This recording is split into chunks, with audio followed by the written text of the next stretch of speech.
Claire Miller thought her life had finally reached calm waters. After years of loneliness, she had found a gentle kind of peace in her marriage to David Miller, a quiet man who treated her with care. Their home by the lake in Oregon was the picture of serenity, wide windows opening to the misty water, pine trees framing the backyard, and silence that felt almost sacred. Claire liked that silence. It was safe, predictable. After all, she had lived enough chaos in her younger years. But peace, as she soon learned, can change in an instant. It began when Ethan came home. Ethan was David's son from his first marriage. Claire had met him before holidays, family dinners, short visits where polite smiles replaced real conversations.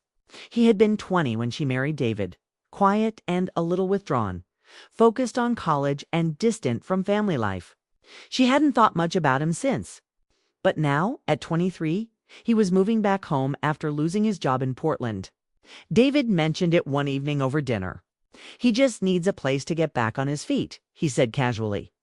Claire had nodded, trying not to let the surprise show on her face. When Ethan arrived 2 days later, the house changed.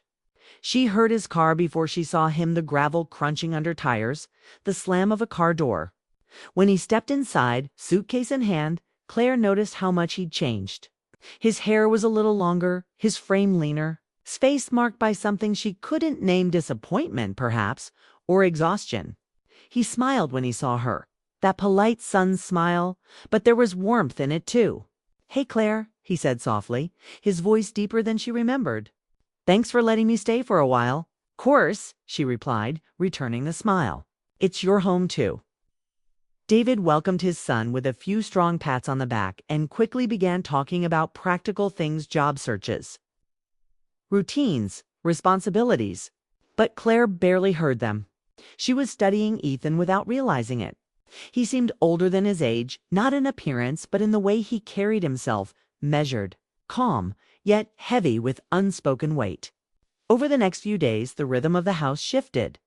David left early for work and came home late. Claire stayed home most days, working remotely and managing the house.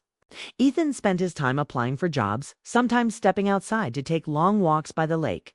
They spoke politely, at first just sharing short exchanges about meals, chores, or the weather. But even those small moments felt strangely charged, like something unseen lingered just beyond the surface. One evening, while setting the dinner table, Claire reached for a plate at the same time Ethan did. Their hands brushed. It was nothing, just a touch, but for some reason, the moment froze. Her hand withdrew quickly, a nervous smile crossing her face. He looked at her, not awkwardly, but with quiet acknowledgement, as though both had felt the same jolt and chosen not to speak of it. That night, Claire found herself thinking about that touch far longer than she wanted to. She scolded herself in silence. He was her stepson, and she was a married woman. It was ridiculous, but her thoughts betrayed her anyway. Over the next week, small details about Ethan began to draw her attention. The way he made coffee early in the morning, the sound of his laughter when he spoke on the phone with friends, his quiet patience with which he listened when she talked about her garden or her work. He wasn't loud or demanding like most young men she'd known. He was thoughtful. There was a steadiness in him that reminded her of David, but softer somehow, more open. One afternoon, while she was trimming roses outside, Ethan walked up, holding 2 glasses of lemonade. "You've been out here for hours," he said, handing one to her. She smiled, wiping her hands on her apron. "You didn't have to. I wanted to," he replied simply. "You make this place feel alive. Dad's lucky." The comment caught her off guard. It wasn't flirtatious, just sincere. But it stirred something inside hers, something she hadn't felt in years. For the first time, she noticed how long it had been since anyone had looked at her and really seen her. That evening, after dinner, David went to bed early, exhausted from work. Claire stayed up to clean the kitchen. Ethan offered to help. They worked quietly, side by side, passing plates, wiping counters, the silence between them strangely comfortable. When she turned to put a dish away, she caught him watching her. He smiled faintly, not shy, not bold, just aware. She smiled back before turning away quickly, pretending to busy herself. Later, she stood by the window watching the moonlight ripple across the lake. From the corner of her eye, she saw Ethan walking down to the dock alone, his hands in his pockets. For reasons she couldn't explain. Her heart ached for him, this young man carrying invisible burdens, this stranger who suddenly felt so close. That night, as she lay beside David, listening to his even breathing, Claire couldn't sleep. Thoughts swirled, confusing and unwanted. She wasn't in love, she told herself. It was just empathy, a kind of maternal protectiveness. But deep down, she knew it wasn't that simple. It wasn't love either. At least not the kind that asked for more. It was connection. Quiet, unspoken, dangerous in its simplicity. In the days that followed, she tried to ignore it. She busied herself with housework, errands, and phone calls. Yet, no matter what she did, she felt the tension under the calm surface of her life. Every time Ethan entered a room, her senses woke up. Every time their eyes met, she felt a spark of something she couldn't name. It wasn't about wanting him. It was about remembering herself. Remembering the woman she used to be before she became careful. Before she learned to hide her emotions behind polite smiles and quiet words. Ethan, without meaning to, reminded her that she was still alive inside, that her heart could still stir, still feel warmth, still tremble with confusion and beauty. But she also knew how fragile peace could be. One wrong step, one misunderstanding, and everything she had built could fall apart. So she told herself it was just a moment in time, a small ripple in an otherwise still lake. Yet, as summer stretched on, Claire began to realize that peace wasn't the same as happiness. And every day, as she passed Ethan in the hallway, or shared quiet meals across the table, that difference became harder to ignore. Something had begun. She didn't know what it was or where it would lead, but she knew deep inside that the house by the lake would never feel quite the same again. The days after Ethan moved in passed quietly, but the air in the house felt different, now more alive, yet heavier somehow. David was often gone for work, leaving the home still and echoing with its own emptiness. Claire tried to stay busy with her daily routines, watering plants, doing laundry, organizing her small art corner. But she couldn't ignore the presence that lingered in every room. Ethan Dot, he wasn't a noisy presence. He moved gently, spoke softly, and carried himself with a calm that made her uneasy in ways she didn't understand. Every morning he sat by the kitchen counter with his laptop, scrolling through job listings while sipping coffee. Sometimes he'd glance at her and smile politely, and she'd feel that same flicker she had tried to push away since his first night home. One afternoon, she noticed him sitting on the back porch, staring at the lake. The sun was falling low, painting everything gold. She hesitated at the door before stepping out. "You're quiet today," she said, trying to sound casual. He smiled faintly. "Just thinking about how things turned out. I thought I'd have life figured out by now." Claire leaned against the railing beside him. "No one really does," she replied softly. "We just pretend to." He laughed a low, tired sound. "You sound like you've been there." "Ha," she admitted, eyes still on the lake. "I thought marriage would fix everything." "It didn't. It just made me realize peace and happiness aren't the same thing." Ethan turned his head slightly, studying her face. "You don't seem unhappy," he said. "I'm not," she answered quickly, then paused. Just ... settled. That word hung in the air between them. Settled. It sounded safe, but it also sounded like giving up. Ethan didn't respond, and neither did she. The silence was heavy, but not uncomfortable. For a long while, they just stood there, side by side. To people who barely knew each other, yet felt strangely connected by something invisible that night. After David called to say he'd be staying in Portland for 2 more days, Claire cooked dinner for 2. They ate together at the table, the candles flickering softly as rain began to fall outside. The conversation flowed easily this time. They talked about music, travel, favorite movies, small dreams they hadn't shared with anyone else. Ethan told her he used to love photography, but had stopped after his camera broke years ago. "I guess it felt pointless," he said. "I was good at capturing moments, but not at living them." "Then start again," Claire encouraged, her voice gentle. Sometimes the right moment needs time to return. He looked at her with surprise, then a soft smile. You really think so? I do, she said. You see the world in ways most people miss. You just need to trust that again. The warmth in his eyes that followed made her heart beat faster. She looked away, pretending to focus on her food. The rain outside grew heavier, filling the silence between them with a rhythm that felt almost like a heartbeat. After dinner, she found herself standing by the window again, watching the raindrops race down the glass. She thought of Ethan's eyes, his quiet smile. The way he had listened to her not as a stepson or a polite guest, but as someone who truly saw her. She hadn't realized how long it had been since anyone had done that. The next morning, she woke early to the smell of coffee.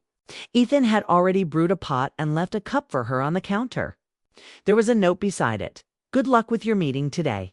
You'll do great. She stared at the note longer than she should have, smiling before tucking it into her notebook. The smallest things, his thoughtfulness, his calm presence were beginning to mean too much. She knew it, but she couldn't stop it. Over the following week, their connection deepened without words. They didn't cross any lines, yet every look and every small exchange carried something unspoken. When they talked, it wasn't about facts or chores. It was about feelings, life, meaning. And each time, she felt herself drawn closer to the warmth of his voice. One evening, the power flickered during another rainstorm. Claire lit a few candles in the living room, the glow casting soft light across the walls. Ethan came in carrying his camera. I fixed it, he said proudly. Thought I'd test it out again. She smiled. That's wonderful. Take a picture of the storm. It's beautiful in its own way. He turned the camera toward her instead. I'd rather take one of this. You, here, with the candles and the rain outside. It feels ... real. Her breath caught. Ethan, I know, he said quickly, lowering the camera. I just meant to look peaceful. I haven't seen you look like that before. The moment lingered, filled with warmth and guilt all at once. She nodded slowly. Thank you, she whispered. After he went to his room, Claire stayed there in the candlelight, her heart restless. She didn't want to admit it, but she was starting to care too much. The sound of the rain reminded her of the night she met David, the hope she had felt then. The comfort she had found in his stability. But now, years later, that stability felt like stillness. And Ethan, without meaning to, had stirred something awake in her that she thought had died long ago. The next morning she tried to distance herself. She spent the day outside, running errands, avoiding the quiet spaces that made her think too much. But when she returned home, Ethan was there, sitting by the lake with his camera. She hesitated before walking over. You're out here again, she said. He smiled without looking up. This place feels different now. It's peaceful, but not lonely. She nodded, watching the light shimmer across the water. That's what I love about it. It listens. He turned to her, his eyes thoughtful. You deserve to be listened to, Claire. Not just by this lake. By someone who really hears you. His words broke something inside, hers softly, silently. She looked away, blinking fast. You should focus on your new start, Ethan, she said, her voice trembling slightly. You're young. You have time to find everything you're looking for. He smiled sadly. Maybe, but not everything you find is meant to stay. That night, Claire couldn't sleep again. The rain had stopped, but her thoughts wouldn't. She knew she was walking a fragile line. One that could ruin everything if she wasn't careful. But no matter how hard she tried to suppress it, the truth was simple. Ethan had reminded her of her own heart. He didn't know it, and she'd never say it aloud. But in the silence of that house, between shared glances, unfinished words, and gentle understanding, something fragile yet powerful had begun to bloom. It wasn't love in the usual sense, and it wasn't a betrayal either. It was simply human, two lonely souls, seeing in each other what life had quietly taken away. And though Claire didn't know it yet, that connection was leading toward a night that would change everything. It was late. August, when the storm rolled in from the mountains. Dark clouds swallowing the sunset and painting the sky in shades of gray. The house by the lake shuddered under the wind. Claire stood by the window, watching the rain pour down in sheets, listening to thunder rumble through the forest. David had called earlier to say he wouldn't make it home that night. The highway was closed due to flooding. That meant it would just be her and Ethan in the house. She didn't think much of it, at least not out loud. But somewhere deep inside, she felt a restless energy she couldn't explain. The lights flickered twice and then went out completely. The storm had knocked the power out. The house was swallowed by darkness. Claire sighed softly and went to find candles. As she lit them one by one, the warm glow filled the room, soft and golden, casting shadows that danced across the walls. The world outside was chaos, but inside, everything felt strangely calm. Ethan came downstairs holding 2 mugs. "Hot tea," he said with a faint smile. "It's all I could make with the gas stove." His hair was damp from checking the generator outside. Claire smiled, accepting the mug. "Thank you," she said. Their fingers brushed for a moment, and she quickly looked away. They sat together in the living room, surrounded by candlelight, the storm raging just beyond the windows. The air felt heavy, but not from fear, from something deeper, quieter, harder to name. The sound of rain against the glass seemed to fill the silence between them. Ethan looked at her, his expression thoughtful. "You ever notice how storms make everything feel closer?" he asked. Claire smiled faintly. "You mean like being trapped in the same space?" He shook his head. "No. I mean how they strip things down. When the world goes quiet, you start hearing yourself more clearly." She nodded slowly, understanding more than she wanted to. "Sometimes silence is the loudest thing," she said softly. They talked for a while after that, about simple things as plans once the weather cleared, her work, books they both liked. It was normal conversation, but there was an undertone to it, a quiet awareness that neither wanted to acknowledge. Every time their eyes met, Claire felt her chest tighten. The light flickered and the thunder outside rolled again, closer this time. When she stood to check a window, the candlelight caught her face. Ethan watched her quietly. "You look peaceful," he said suddenly. She turned, surprised. "Peaceful? In a storm." "Ah." He nodded. "You always look calm when everything else isn't." She laughed softly, but it faded quickly. "That's only because I've had practice." He tilted his head, studying her. "From what?" She hesitated, then sighed. "From pretending everything's fine, even when it's not." The honesty in her voice caught them both off guard. For a moment, neither spoke. The room felt smaller, the air thicker. Claire could hear her heartbeat, feel the warmth from the candles brush against her skin. Ethan placed his mug down and leaned forward slightly. "You don't have to pretend with me," he said quietly. Her breath caught. She turned away, trying to steady her voice. "Ethan, you shouldn't say things like that." "I'm not saying anything wrong," he said gently. "I just mean, you don't always have to carry everything alone." She sat back down, her hands trembling slightly. "You're kind," she said finally. "But some things are better left unsaid." He nodded slowly. "Maybe, but silence doesn't erase truth, does it?" That sentence hung in the air like the echo of thunder. Claire didn't answer. She couldn't. They sat quietly after that, listening to the storm beat against the glass. The rain seemed endless, the world outside lost in darkness. Then, as another flash of lightning lit the room, Claire saw her reflection in the window, her face soft, eyes full of emotion she hadn't allowed herself to feel in years.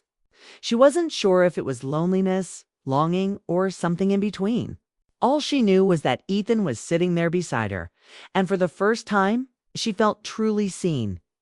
Ethan spoke again, his voice low. "You remind me of a photograph I once took," he said. "A woman standing in the rain. She looked like she was waiting for something, but she didn't know what." Claire smiled sadly. Maybe she was waiting for herself. He nodded. "Maybe." Another flash of lightning filled the room, and for a heartbeat, their eyes locked. There was no distance between them, just unspoken understanding. Neither of them moved closer. They didn't need to. The connection was already there, steady and undeniable. Finally, Claire broke the silence. "This isn't supposed to happen," she whispered, her voice trembling. We're family." Ethan's voice was calm, but full of quiet emotion. "I know. That's why nothing will happen. Some feelings just remind us we're alive. That's all." Tears welled in her eyes, not from guilt, but from the weight of what he'd said. "I just don't want to lose myself again," she admitted softly. "You won't," he said. "You've already found yourself tonight." They sat like that for a long time, saying nothing more. The storm outside began to fade, the thunder growing distant. The candles burned low, their light gentle and warm. There was no scandal, no secret act, only silence and understanding. A connection that lived entirely in emotion, not touch. When the rain finally slowed, Claire stood and looked toward the window. "It's over," she whispered. Ethan joined her. The lake shimmered faintly under the soft glow of the remaining candles. The world seemed washed clean, peaceful again. "Thank you for the tea," she said quietly. He smiled. "Any time." They said good night, and she went upstairs, her heart full of mixed emotions. She knew she hadn't done anything wrong, but something had changed deep inside her. The boundaries were still there, untouched, but her heart had crossed a line she couldn't ignore. That night, as she lay in bed, she thought about his words. "Some feelings just remind us we're alive." She turned to look at the empty space beside her where David usually slept. She felt the quiet ache of years spent, being careful, being strong, being silent. For the first time in a long while, she felt something different: warmth, awareness, life. She closed her eyes, not in regret, but in understanding. What had passed between her and Ethan wasn't love in the ordinary sense. It was the awakening of something long asleep inside her, part of her that remembered how to feel deeply. To see beauty again, to breathe without fear. When morning came, the storm was gone. The sun shone on the wet grass. Birds sang, and the world looked new. Ethan was already outside, standing by the lake, camera in hand, capturing the sunrise. Claire watched him from the window for a moment, her heart steady but full. Nothing had happened that night, but everything had changed. The morning after the storm felt brighter than any morning before. The air was crisp, washed clean by rain, and sunlight sparkled across the lake like glass. Claire stood at the kitchen window, holding her coffee, watching Ethan out by the dock. He was taking pictures of the sunrise, his camera clicking softly, his posture calm and steady. For a moment she felt something quiet in her heart, a mix of peace and ache. The night before had changed something inside her, though no words could truly describe it. Nothing had been said aloud, and nothing improper had happened. Yet the silence they had shared had been full of meaning. When David returned that afternoon, everything looked normal. The house smelled of fresh coffee and cinnamon bread. Claire greeted him with her usual warm smile. Ethan helped carry his father's bags inside, speaking lightly about the storm and how they'd managed without power. No one mentioned the long night of candlelight or the quiet understanding that had filled the house. It remained unspoken, locked away in Claire's heart like a secret she didn't want to name. Life settled back into routine. David returned to work, and the hum of normalcy filled the air again. Yet Claire noticed subtle changes in herself. She laughed more easily, spoke more gently, and spent more time in the garden. It wasn't that she was happier, it was that she was awake again. Something inside her had stirred after years of silence, and though she tried to ignore it every time she saw Ethan, her heart reminded her of that night, the flicker of candlelight, the quiet comfort of being truly seen. A week later, Ethan received a job offer in Seattle. He told them over dinner, smiling, though there was a shadow of sadness in his eyes. "It's a small position at a design firm," he said, "but it's a start." David clapped his son on the back, proud and relieved. "That's great, son. I knew things would work out." Claire smiled too, her chest tightening. "You'll do well there," she said softly. "You always find your way." He looked at her briefly, a small knowing look that said more than words could. She felt her pulse quicken, then quickly looked down at her plate. The days that followed felt slower, heavier. Claire busied herself helping Ethan pack. She folded his shirts, found boxes, and made sandwiches for the road trip ahead. Every moment felt ordinary on the surface, but underneath, a quiet sadness lingered. Each small task carried the weight of goodbye. On his last morning, the house was still. David had already left early for a meeting. Claire stood in the kitchen, making breakfast one final time for the two of them. Ethan entered quietly, hair slightly messy, holding a small bag. "Smells good," he said with a faint smile. "It's just toast and eggs," she replied, returning his smile. "Fuel for the road." They ate together in near silence. The ticking clock filled the spaces between their words. When they finished, Ethan stood and looked around the kitchen as if memorizing it. "You made this place feel like home," he said. Claire tried to keep her voice steady. "It is your home, Ethan. It always will be." He nodded, but his eyes said otherwise. He walked to the window, gazing out at the lake where the storm had once raged. "I'll miss this view," he said. Then, softer, "and I'll miss you." Her breath caught. She wanted to say something, anything, but the right words wouldn't come. So she walked closer, her voice barely a whisper. "You'll do great things. You just have to believe that." He turned toward her, emotion flickering in his eyes. "You know, before I came here, I felt lost," he said. "Like I'd failed everyone, including myself. But you reminded me what it feels like to matter again." She blinked fast, trying to hide her tears. "You did that yourself, Ethan. You just needed time to see it." He smiled, then reached into his bag and pulled out a small envelope. "I wanted you to have this." Inside was a photograph, the one he'd taken during the storm. It was of her sitting by the candles, her face calm and thoughtful, framed by shadows and light. She stared at it for a long moment, speechless. "It's not perfect," he said, "but it's how I'll remember this place." The calm in the middle of the storm. Her hands trembled slightly as she held the photo. "It's beautiful," she whispered. When it was time for him to leave, they stood at the door for a long moment. The sunlight poured in behind him, golden and soft. "Take care of yourself, Ethan," she said. He smiled gently. "You too, Claire." He paused, eyes holding hers. "And thank you for seeing me when I couldn't see myself." She swallowed hard, blinking back tears. "You gave me something too," she said quietly. "You reminded me that hearts don't grow old, they just grow quiet." For a moment, neither moved. The silence between them was deep and kind, filled with everything they couldn't say. Then Ethan gave her one last look, a small, warm smile, and turned to go. She stood in the doorway, watching him walk to his car, watching until the sound of the engine faded down the road. That night, the house felt empty again. David was home, talking about work, laughing, reading the newspaper. Everything looked the same, yet to Claire, nothing was. She went to the window, the same one she'd looked through during the storm, and saw the lake glowing faintly under the moonlight. The world was calm again, but her heart wasn't. She took out the photograph Ethan had given her and placed it on the table.